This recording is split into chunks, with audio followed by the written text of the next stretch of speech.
Welcome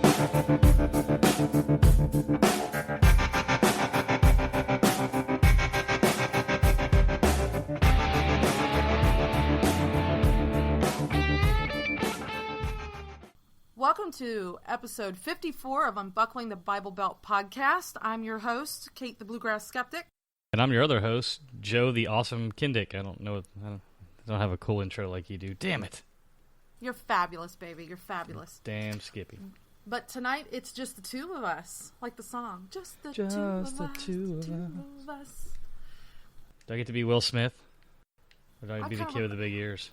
I don't think I'll be the little kid again. I'm done being a little kid. But it's just the two of us tonight, though, because yes, ma'am. Sharon and Adam are sick tonight, so we're going to be handling this. And this is like our first time just you and me doing a cast. This is so hot. I'm so hot right now. It's ridiculous. Yeah, you're going to be bothered when I get done tonight while we're talking about... Don't mentally tease me. I'll torture you and stuff. I need a good braingasm. Well, we're going to kind of go there a little bit. I mean, tonight we're going to be talking about Bernie Sanders' visit to the Devil's Den. Yes. Devil's Den being Pope Francis at the Vatican.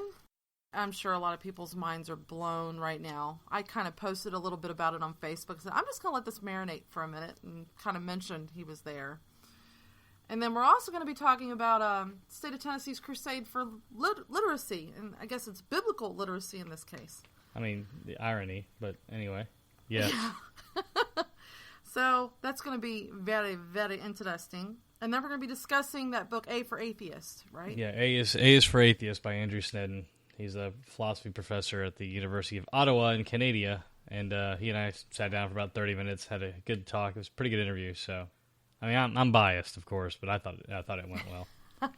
Well, and we'll also make sure that we thoroughly plug his book for him and help him sell a few copies. It's always very nice. Good. It's really good for it's good for us, but we kind of already know what the deal is. It's great for people that don't know and have questions. So that's what we're going to be doing tonight. Yeah. And it should be good stuff. So everybody hang tight, and we will be back on in just a few minutes. Peace out, guys.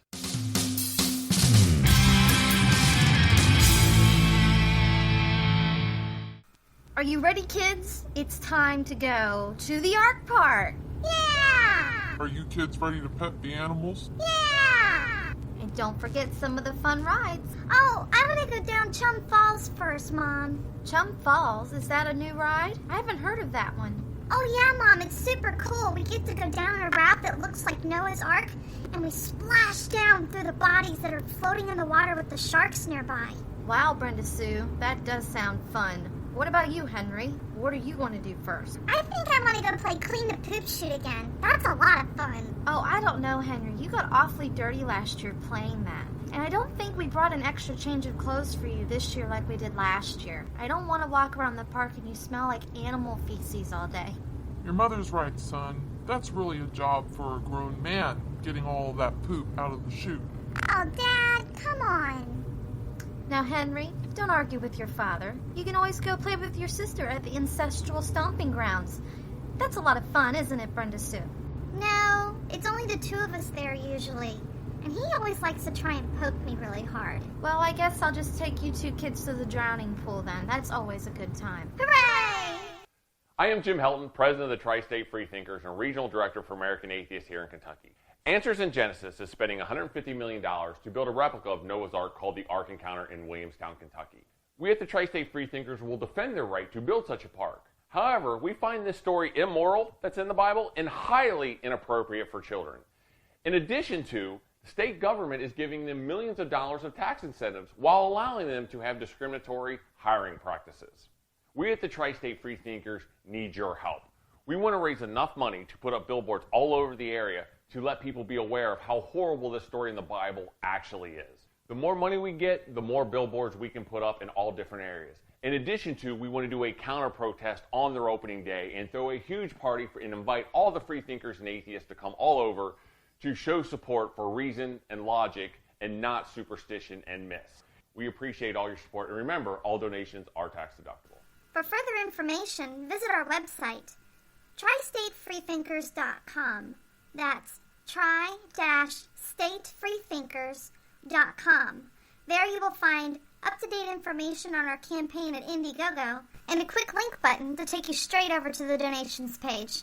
Remember, that's www.tristatefreethinkers.com. Welcome back, everybody, and we're going to start off this evening with some fun stuff. And it starts with Bernie Sanders, the independent/Democratic primary candidate for president, maybe. The People wanna Illuminatus, say. apparently. Yeah. Apparently, because he's in the Devil's Den this past weekend. He was in Vatican City, and he even hung with the Pope for 5 minutes in the hallway. Ooh la That's la. interesting. Yeah, it is. I mean, he was there on a different summit regarding, economic oppressive behaviors and that kind of thing, and it just so happened they were staying in the same building as the Pope, and then the Pope invited him to say hello for like 5 minutes before heading off to Greece at 6 in the morning. I don't know if you heard, Pope Francis adopted 12 people and brought them back to Vatican City from Greece. I hope they're of age. Yeah, he adopted. That's not very nice. There's 12 of them altogether that he brought back, and 6 of them were kids. So once a month he gets to nail somebody. That's pretty cool.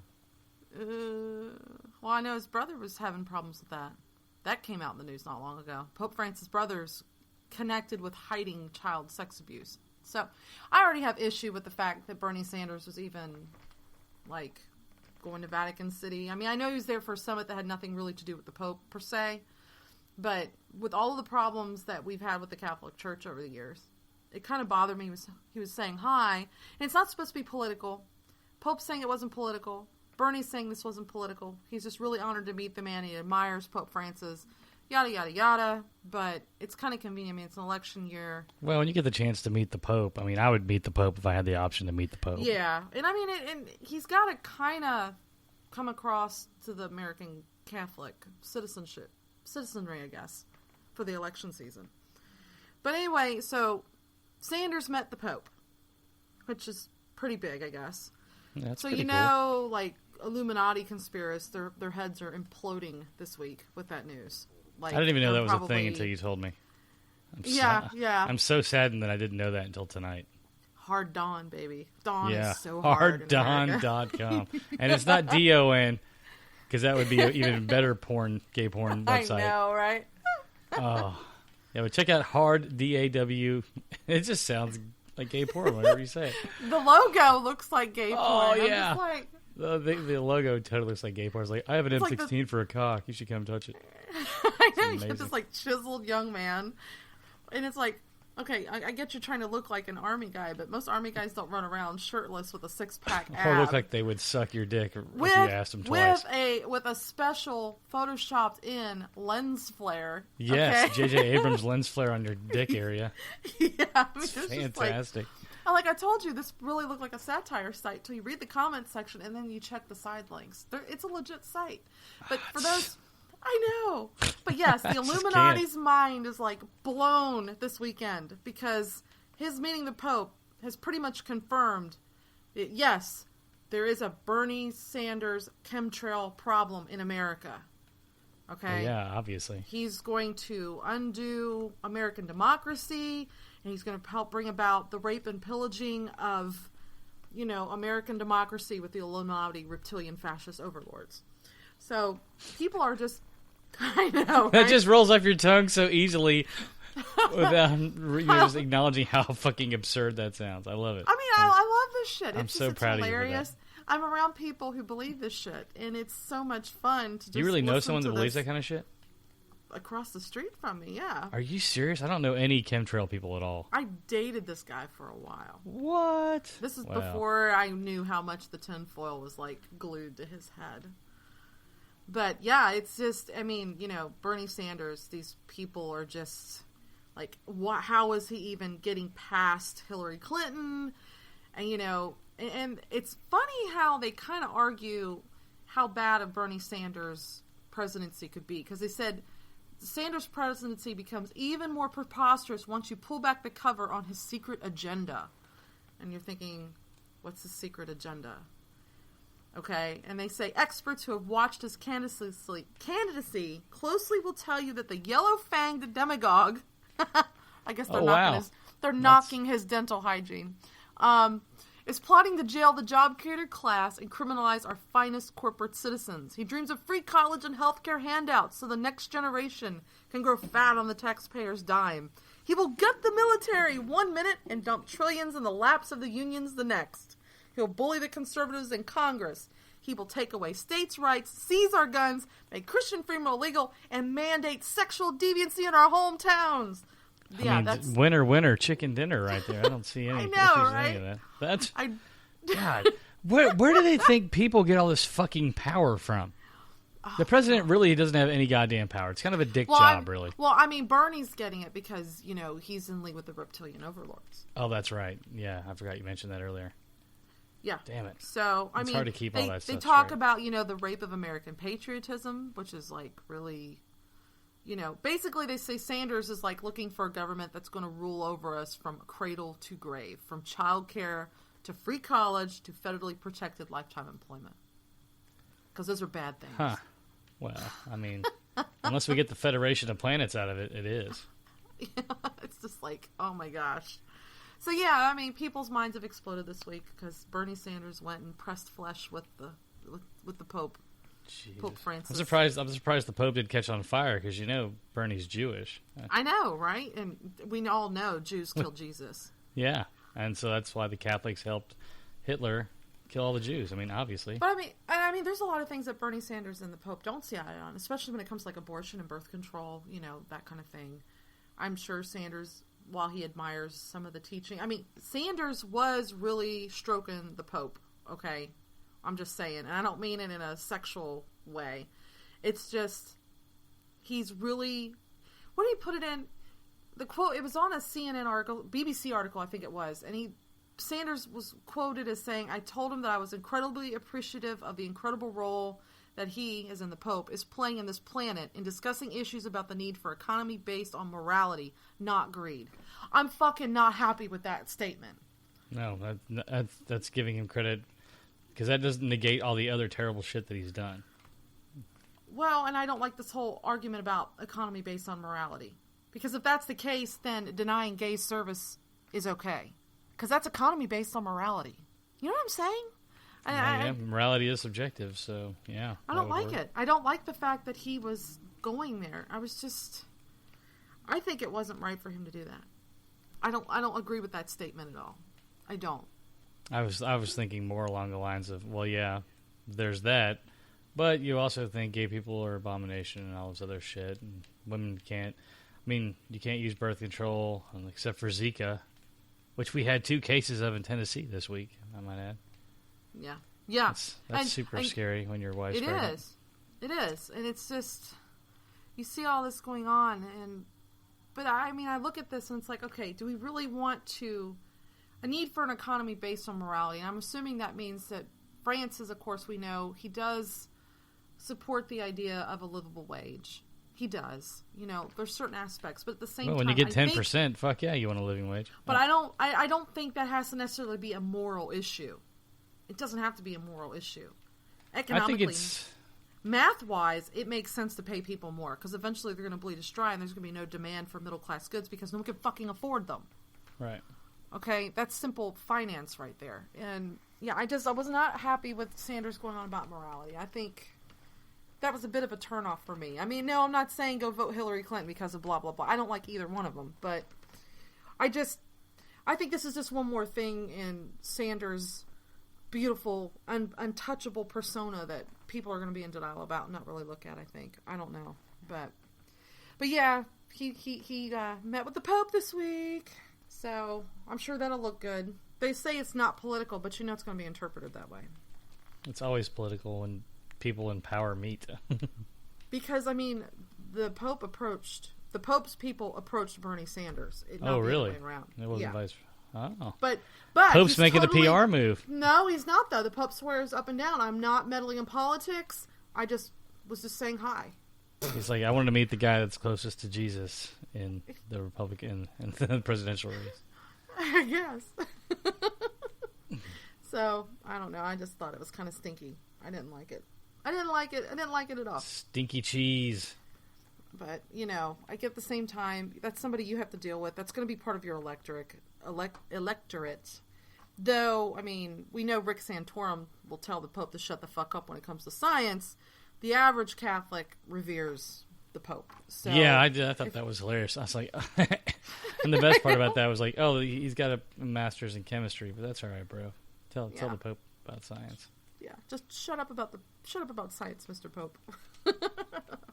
Oh, geez. Leave that to the Republican congressman. We know about science. Yeah.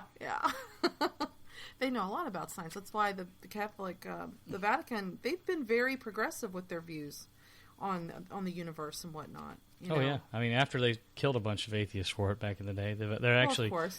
Their archives are full of like a lot of scientific texts, and they have their own ministers of science there. And I mean, there's a lot of like bishops and priests and shit that are doctors and stuff. I mean, like have doctorates and whatnot. I think their basic attitude is it's just God intended things to go this way.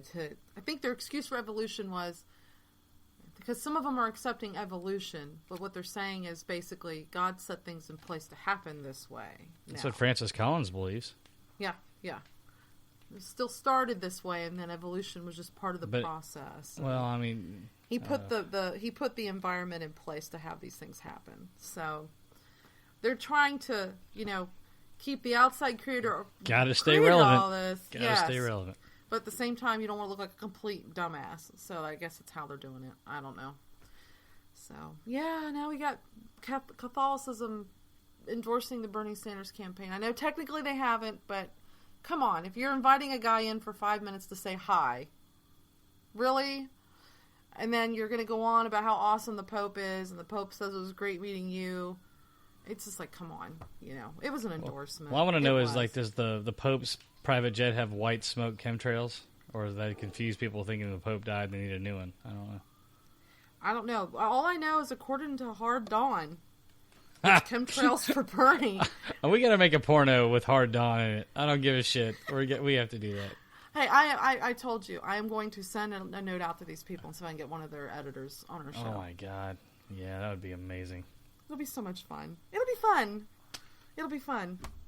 So stay tuned for that. We're going to get some crazy people back on the show again. We need some crazy back on the show. Besides us, I guess. Yeah. All right, guys. Well, to the next segment. We're going to Off go to the on next segment. Time for a crusade. Yes.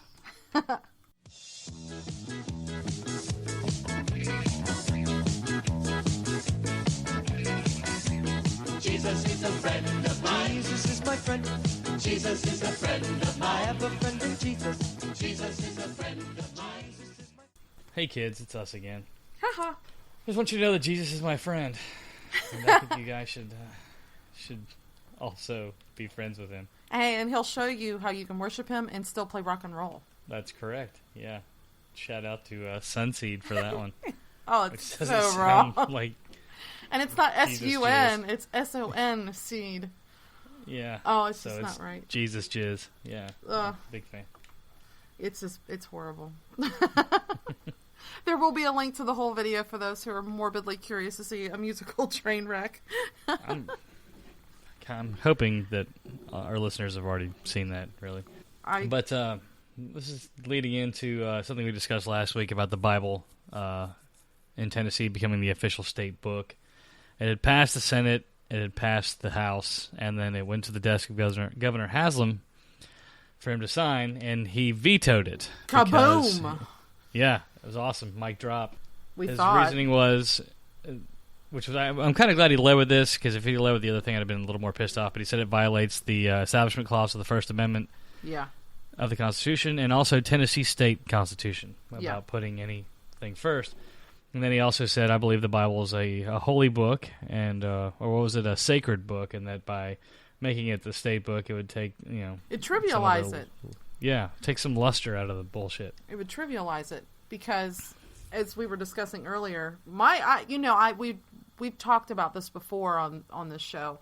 I've got this curiosity. I want to see how this stands up in a court. When people are trying to make these holy books state representative of the state, and the problem I had with that was, what are they hiding behind? You and I had to try and figure that one out. We really did. We had to try and decipher this because I was like, what reason was given. And for a minute there, we weren't really sure why they picked the Bible. I mean, we know why, but We know why, right. what's the officially stated reason why? Because pandering is not the official state reason. Yeah. The No, but it's official the- reason is culture. Oh, yeah, culture.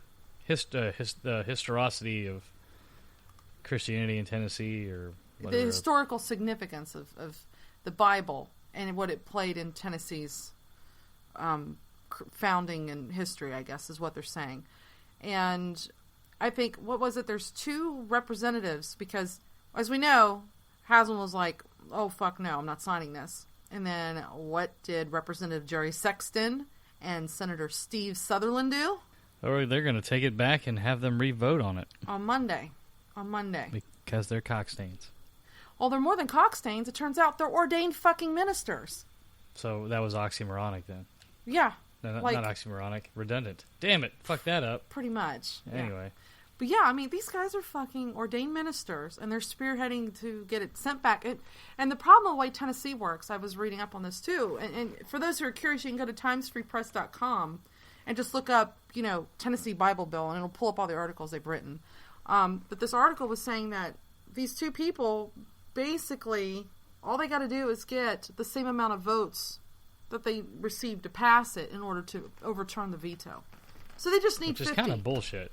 All they need is 50, and they're going to override the governor, which is... Well, I'm hoping... I mean, it's shitty, or just, at least disheartening, because assuming that everyone votes on it that voted on it prior, they're going to have exactly enough votes. But I'm hoping that some of them got some courage based on the governor not doing it and citing the exact reasons. The state attorney general is said back in the day that this was stupid anyway because it violates the establishment clause. I don't think so. It Our does, attorney though. general's the state attorney general said it did. So I don't know if I'm going to agree with them on that because if that's the case, then they should be able to no longer be able to use a Bible in schools as a literary reference for its historical value in American history. That's why a lot of them will bring it up in English history. I don't They'll think bring it up in I don't think America's mentioned anywhere in the Bible.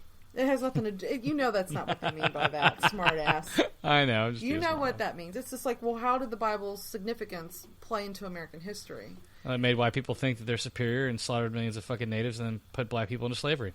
And they did to Irish, too. And the Asians that came over and worked on the railroads. I mean... Yeah, but that's Jesus. Yeah, whatever. Regardless, they have a valid argument. Now, my worry is, I think they can go to court and get away with it because... You know what they use to hide behind "In God We Trust," remaining on money. It's the same fucking excuse. It's historical significance to this country. It's not really supporting a god. It's just a significantly historical phrase, even though it didn't come about until 1950s during the fucking Red Scare. Well, technically, the Southern, the Confederacy actually had God with their trust on their money back in the 1860s. Yeah, but that only lasted for 2 or 3 years. It didn't last long. And the only reason they did it was because of how many people were dying, so they were being superstitious and thought, well, if we put it on the money, maybe it'll help save lives. Oops. That works. Yeah, that worked great. Hashtag common sense.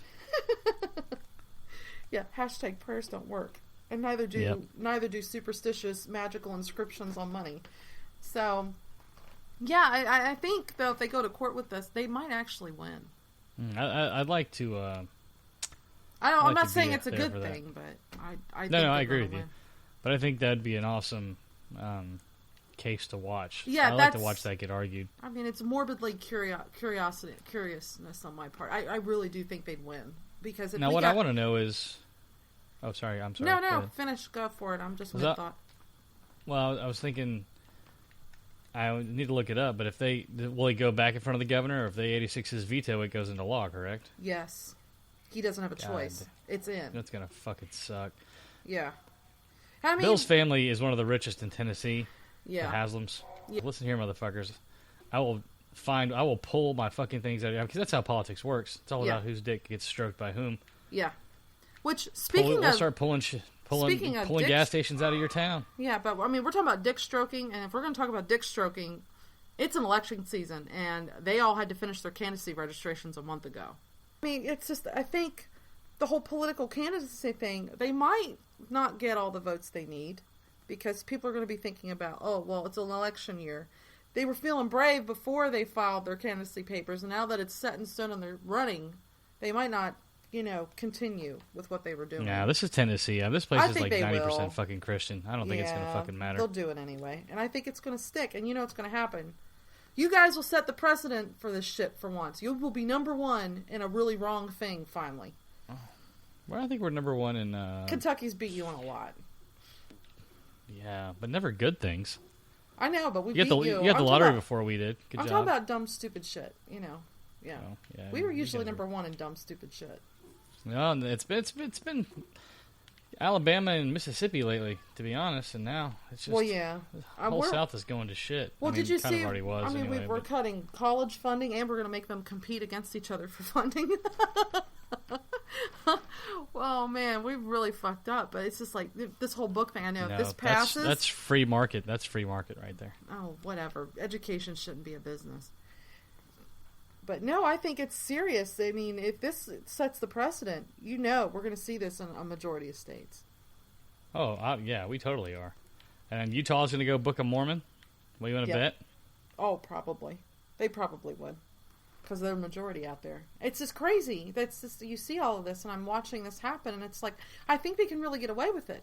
I mean, it's going to look suspicious that it's two ordained ministers operating as politicians, elected representatives to the state. One in the Senate, and one's just a representative. And they're both spearheading getting this thing overturned and passed, regardless of what the governor said they could or couldn't do with this. And that's going to look awfully funny. But the argument that they're using is this Bible's significant to our history. Technically, yes, the Bible is significant to American history. It is.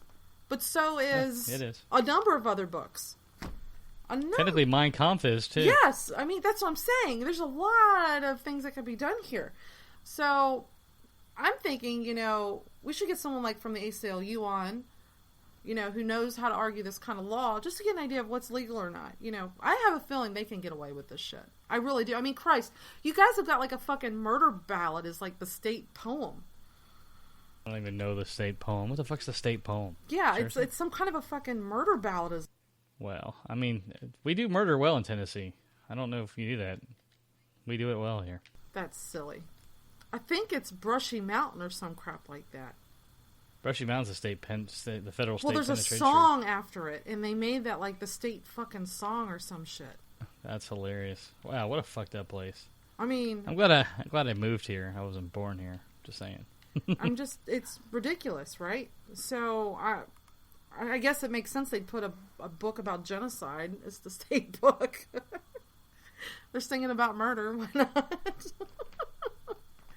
But yeah, I think they're going to get away with it. I think it's going to stick. They'll get sued, and they'll probably win, unless they get enough pressure because it's an election season. But like you said, I think most Tennesseans would support having the Bible as the holy book of the state. Oh, yeah.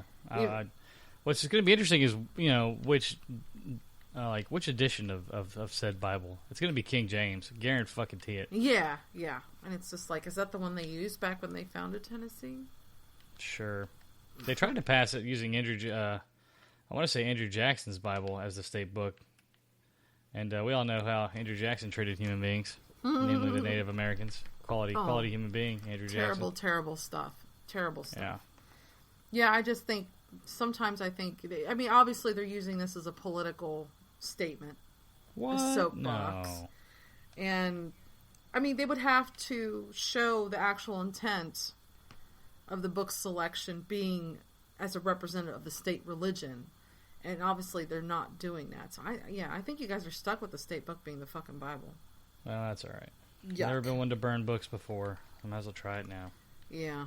Well, here we go. Maybe that should be something you do. We start holding state book burning parties. What happened to us, man? What happened to America?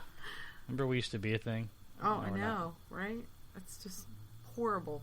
Well, we'll keep everybody posted. Maybe we'll follow up on this next podcast. And also, that's something else. We got a big surprise to talk about on our way out of this episode. So hang tight, folks. Oh, are we going to talk about that? Special announcement, yeah.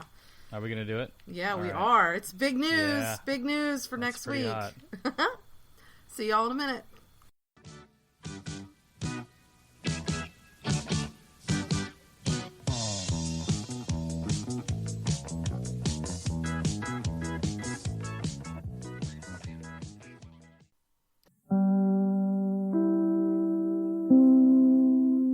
this month of April on UTBB Podcast, it is sci-fi! Star Trek, Star Wars, War of the World, Firefly, Doctor Who, Total Recall, Hitchhiker's Guide to the Galaxy, Lost in Space, The Walking Dead, Minority Report, Logan's Run, Metropolis, Mad Motherfucking Max, Riddick, Underworld, Farscape, Aeon Flux, Fifth Element, Johnny Mnemonic, The Terminator, Lost in Space, X-1, Babylon 5, Stargate, Eve, Gemini Wars. Can you smell what the Schwartz is cooking? Versus religious bullshit. The earth is flooded in 40 days. Walking on water, raising the dead, unicorns, dragons, talking asses, oh my. Bread from the sky, party in ocean, frogs falling from the sky, move the sun back 10 degrees, flat earth, moon produces light, unmoving stars, getting water from a rock, haunted vaginas, conquering a fortress with shitty horns. Oh, and ostriches are asshole parents. Unacceptable! Who does fantasy best, Jesus or Doctor Who? And which one is more believable? So stay tuned for the epic discussions begin this April. And through April 28th, patrons who donate $5 or more to our podcast will get a personalized postcard of one of our co-hosts cosplaying in their favorite sci-fi character. Don't miss out and contribute today at www.patreon.com/UTBB-podcast.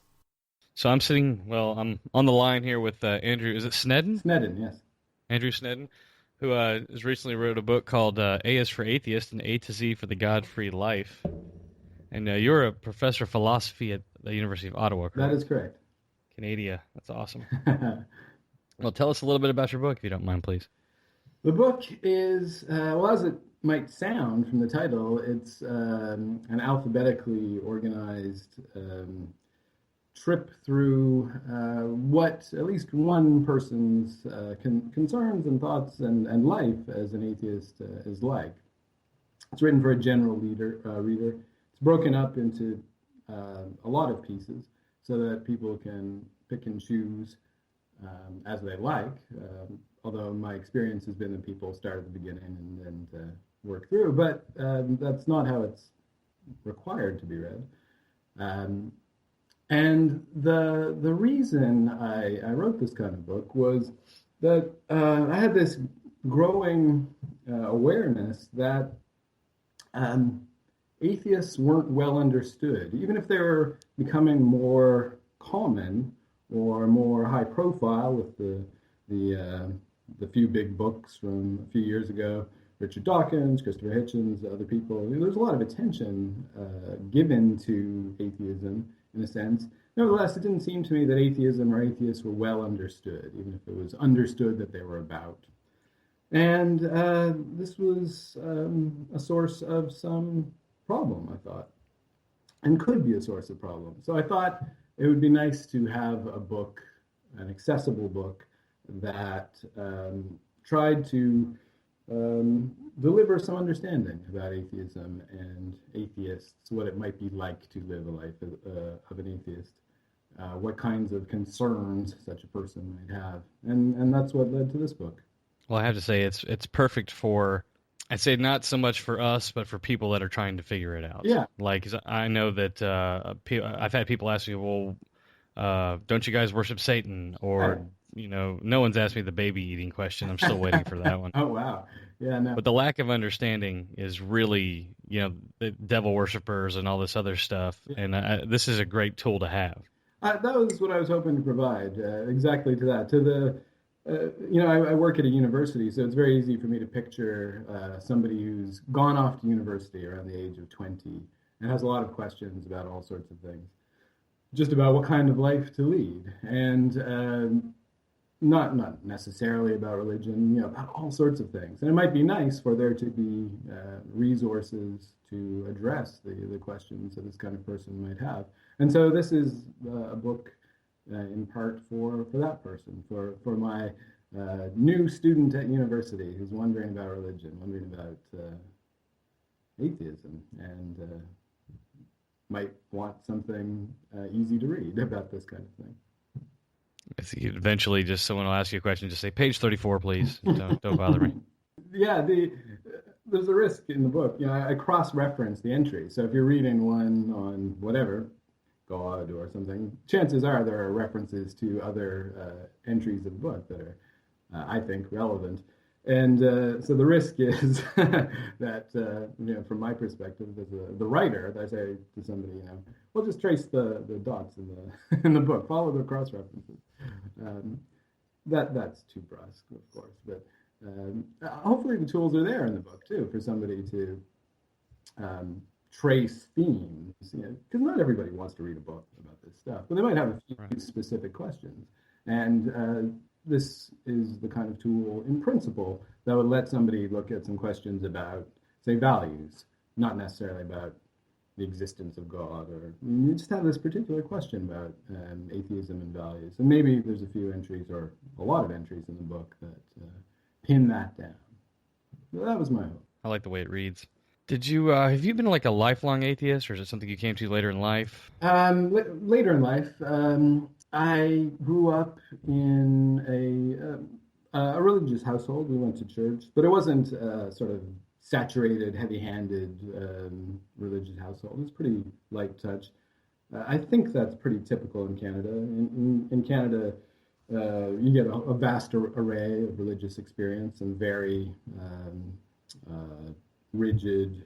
Let's just focus on households. Very rigid households, very deeply structured religious lives, and other than all in the spectrum, of course, goes to atheist households, but very common would be kind of vaguely religious households where the people maybe belong to a church but never attend, use religious concepts but don't really think about them or don't read the Bible. Very common to have a kind of light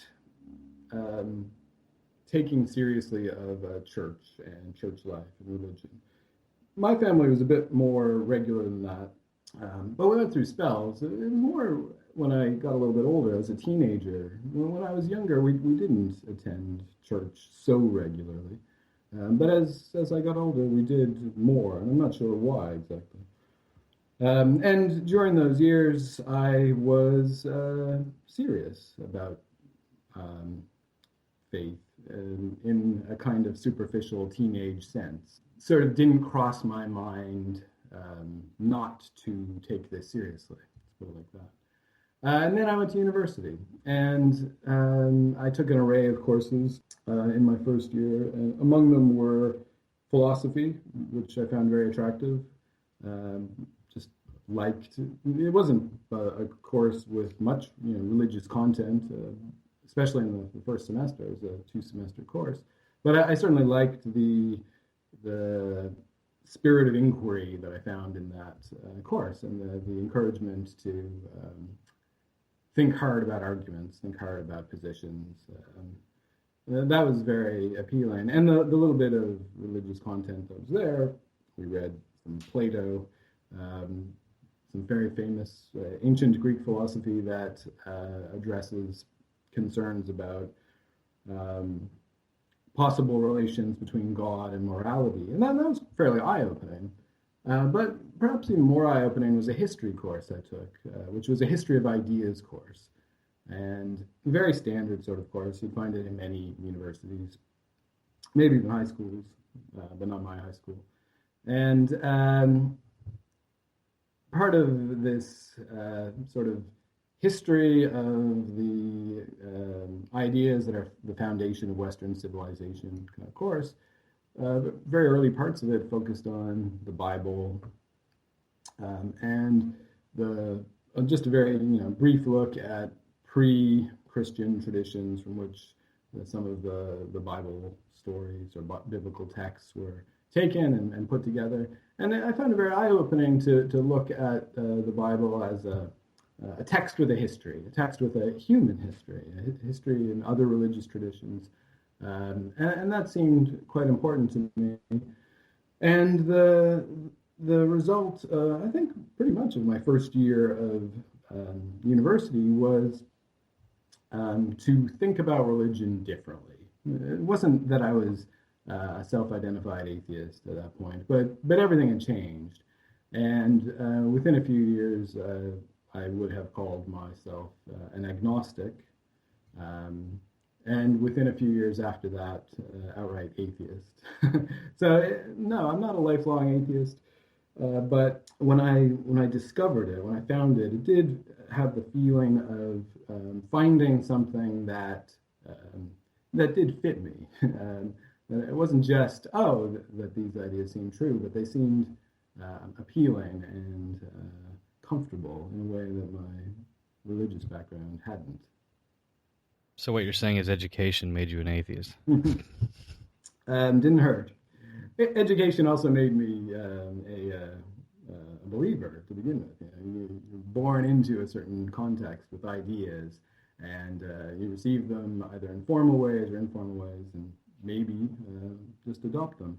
And I think that really was what happened to me as a child. Not in any sinister sense or anything. It's just the milieu in which I grew up.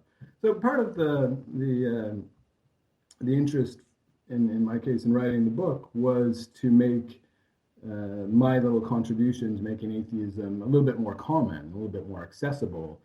In the vast array of ideas in which people, maybe again, especially young people, find themselves, there's not just a kind of taking for granted of religious ideas, but there's also some hopefully reputable information about atheism as well, what it's like to live a life without these ideas. Even if it's not appealing to somebody, at least they should have an accurate view of it. I noticed like the longest, or it's not. If it's not, it's definitely one of the longer things in here is about morality. Yes, which is a big question with the theist is, where do we get our morality from? Yes, it is long. I was surprised when I saw the bound, published version of the book, how many pages that section took up. I didn't even realize how long it was. I gave that a lot of attention for a couple of reasons. One is that's what I teach. I teach ethics primarily, not solely, but primarily I teach courses in moral philosophy. So, I've given these lectures a lot, and so I have lots of things to say about this.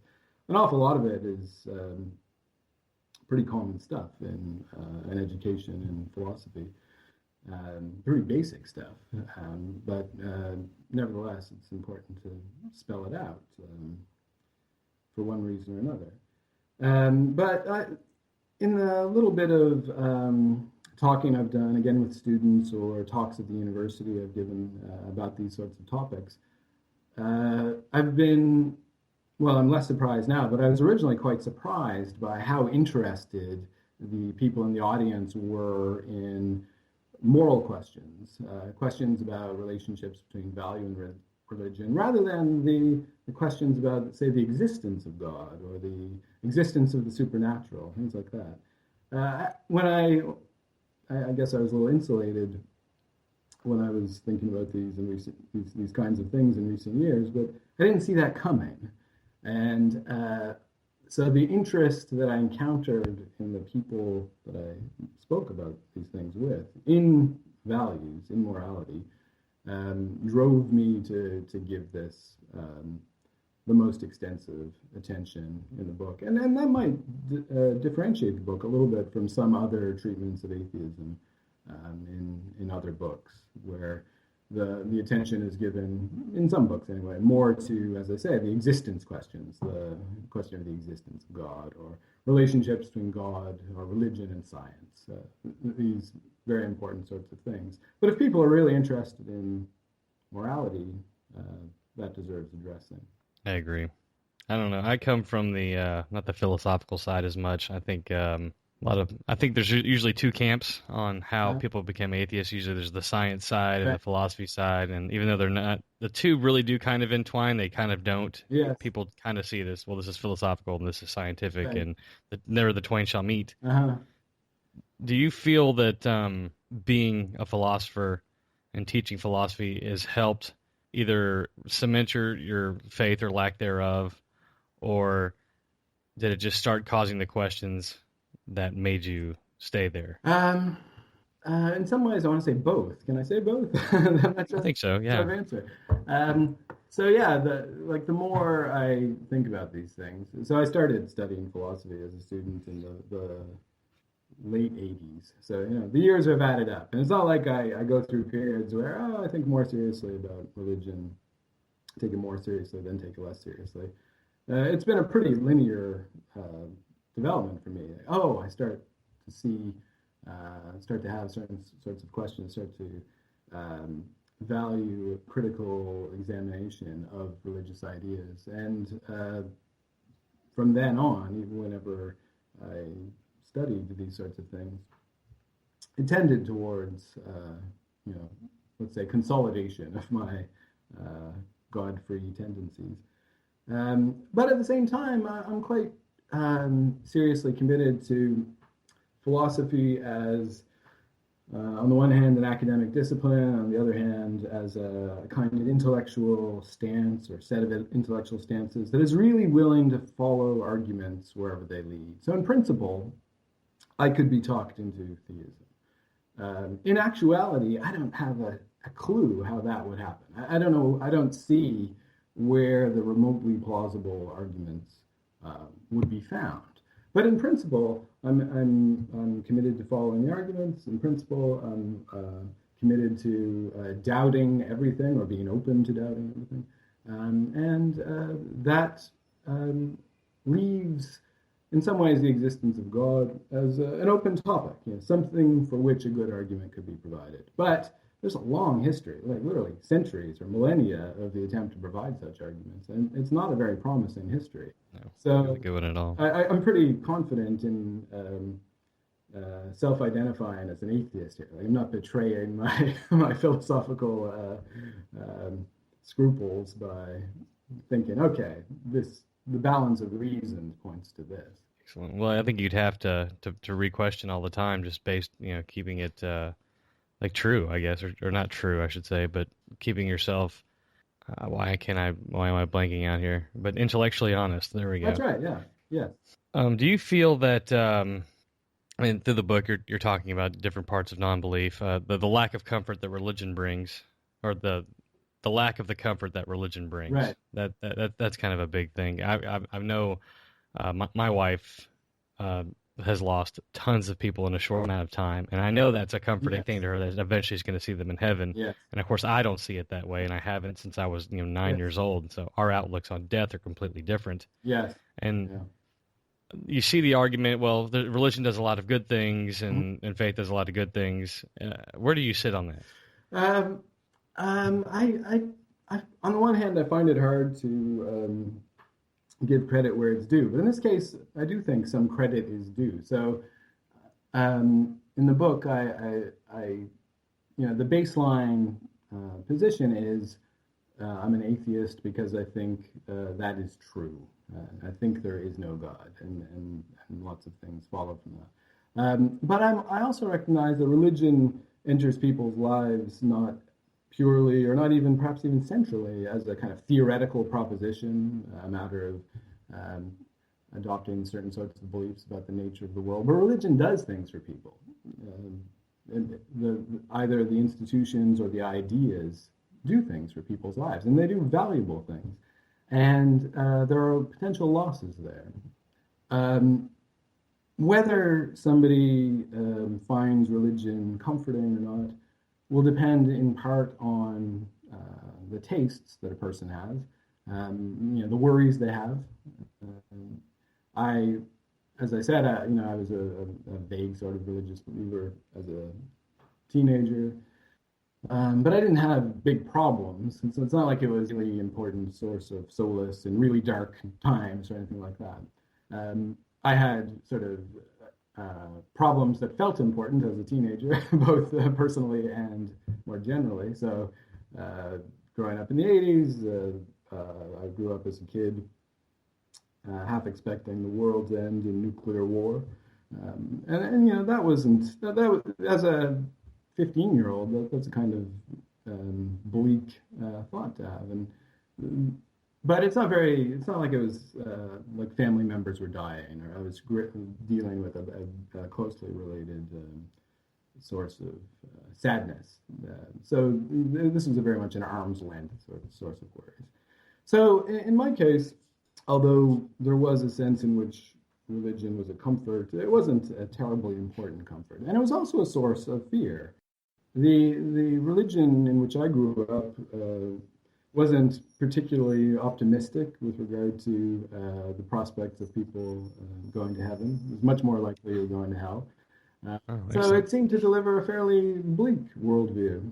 I don't know if this was a matter of the official doctrine of the church or the kind of personalities of the people who ran my local church, but that was the milieu in which I grew up. So in my case, when I went God-free, I traded a source of anxiety and a vague source of comfort for a worldview that I found much more to my liking, even though it does involve the end of me, and no eternal paradise, no reuniting with loved ones in another life. That all ends, as far as I can tell, with death. I'm okay with that. Some people aren't okay with that. We're going to differ in taste. So whether people find this comforting or not will depend. Some people will find this awful, and they just won't be in a position to find this comforting. I do find it a comfort. I'm okay with that. Other sources of, let's say, emotional support, either in ideas or perhaps more importantly in community, because when you go atheist, you probably step back from churches, although some people are atheist and continue to live a life involved in a church community. But chances are, when you become an atheist, you step away from that. And again, you lose important things, probably. Some friends, some particular friends, some extended social structure that's good for us because of the kind of thing there. It matters. There's no reason to pretend it doesn't matter. And whether there'll be non-religious ways of replacing that in sort of social life, community structure, will depend very much on where people live and the kinds of people they live around. So in a fairly large city, there are probably things one can do to build different kinds of lives. In a much smaller town, in the rural North America somewhere, maybe not so much. It'll be much more difficult. Yeah, I can tell you in northeast or northern Tennessee, it's not amazing. We have a Sunday assembly here in Nashville, right, which is, I haven't been. I didn't like going to church. Yes, and I don't want to go back. No. I mean, I was forced to go as a kid. I quit believing in God when I was around 9 or 10. All right. But I still had to go. Yeah. And I didn't have a super religious household, but the dog is killing me. But they thought it was the moral background and moral fiber that you were going to need based off the fact my mother's family was Catholic and my father's family were Protestants. But so it didn't really work out. Right. I got my morals the old-fashioned way. It's funny, when I was a believer, I didn't like going to church either. So giving that up was pretty welcome. Although as a teenager, I did participate in a church youth group, sort of Saturday night meetings kind of thing, which had only really a lightly religious component. It was as much just a social thing where you go, you play a little basketball, see friends that maybe go to different schools from you, but you see them once a week. As it happens, one of the ironies of my life is that that church youth group is where I met my wife, to whom I have now long been married. And we're both atheists, but our roots are in this shared, religious background. So, there are good things to be had there. Nice.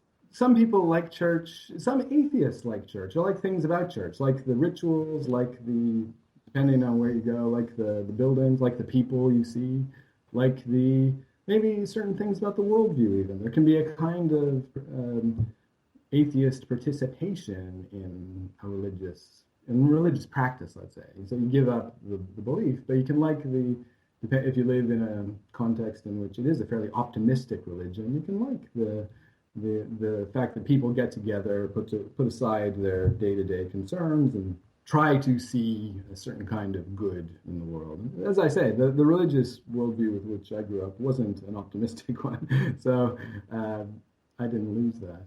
Some people like the religious music. Imagine going God-free, but no, me neither, but liking, participating in the choir or hearing the choir, hearing the organ. Right. So there are matters of taste here that are important to figuring out what is gained or lost by changes in life.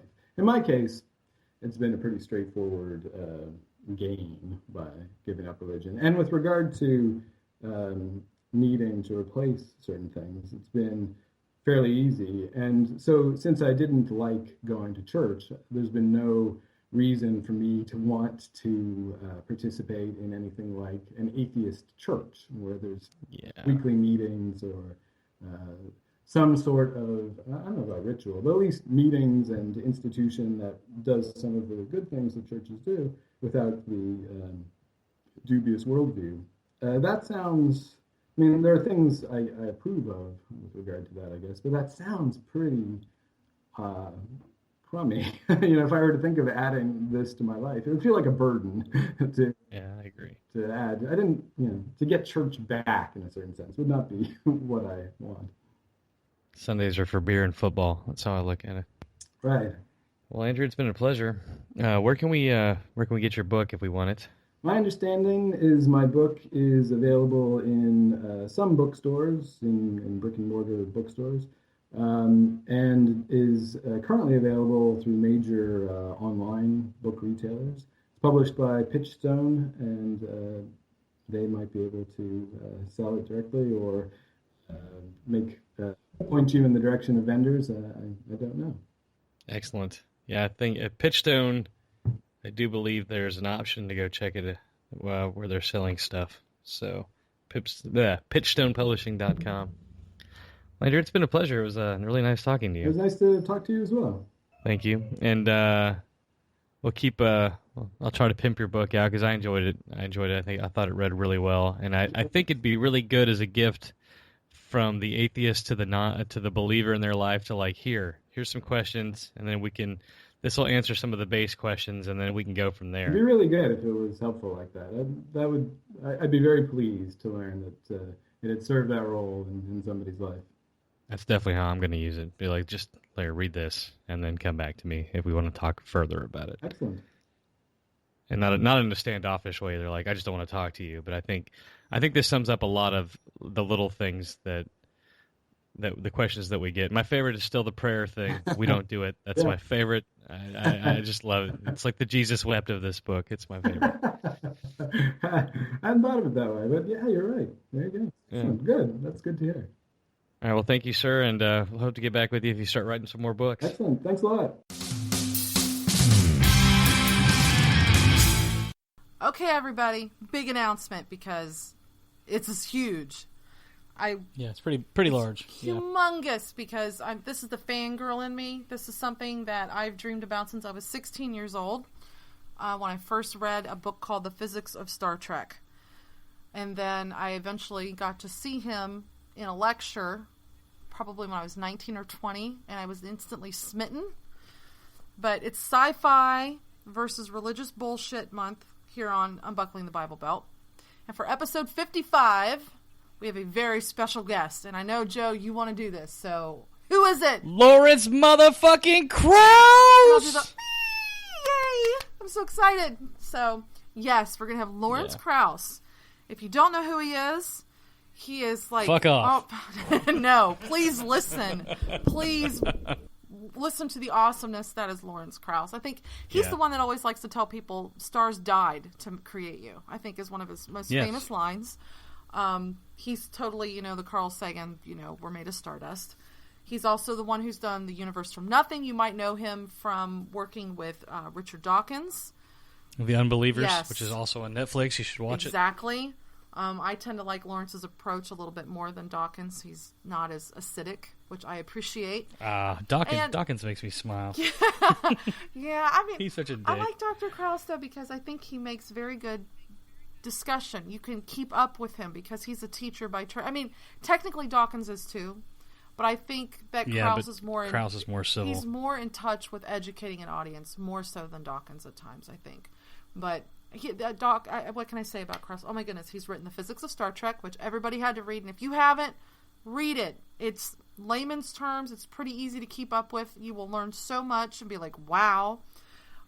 He's written again, the physics of Star Trek and beyond. He's written The Universe from Nothing. I've got at least 10 other books in here, and I can't see them from here.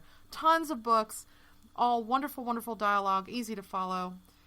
Join along with us. He's going to be on the show this coming week. So episode 55, next Wednesday, you will be able to listen to our little roundtable discussion with Dr. Krause regarding the whole gravitational waves that were like cemented as, yes, motherfuckers, these things are real. And we're going to kind of quiz him on how that might affect some of the physics of Star Trek. And definitely affect warp drive. Oh, yeah, big time. And I'm kind of curious to see what his thoughts are on that. And obviously we'll talk about other things. Maybe bring up his cosplay as a Borg, which was very, very awesome looking because he was like completely naked and painted as a Borg. I wish I could. You need some alone time for that? No. I thought it was awesome, though. Looked really good. The artist that did it did a fantastic job. And I was impressed that he picked the Borg. Because, I mean, I think the Borg is like one of the worst enemies ever thought of in space. I really think they're a well thought out bad guy in Star Trek. So it was a good choice in my book, too. For a lot of reasons. But yeah, so this month is exciting over here on Unbuckling the Bible Belt. We've got Lawrence Krause coming on. And, of course, next month, we got some friends of ours coming on. Bobby Carey with No Religion Required and his crew. And then we're also going to be talking with Atheist Apocalypse. So that'll be even fun, too. They're going to be on next month as well. Yes, so, which our own Sharon Bush does. Yeah, big surprise, everybody. So it's going to be a good next couple of months with interesting people and guests and whatnot. So stay tuned.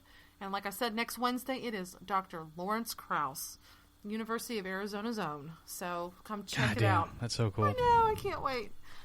Look forward to seeing y'all there, too. Night. Peace out.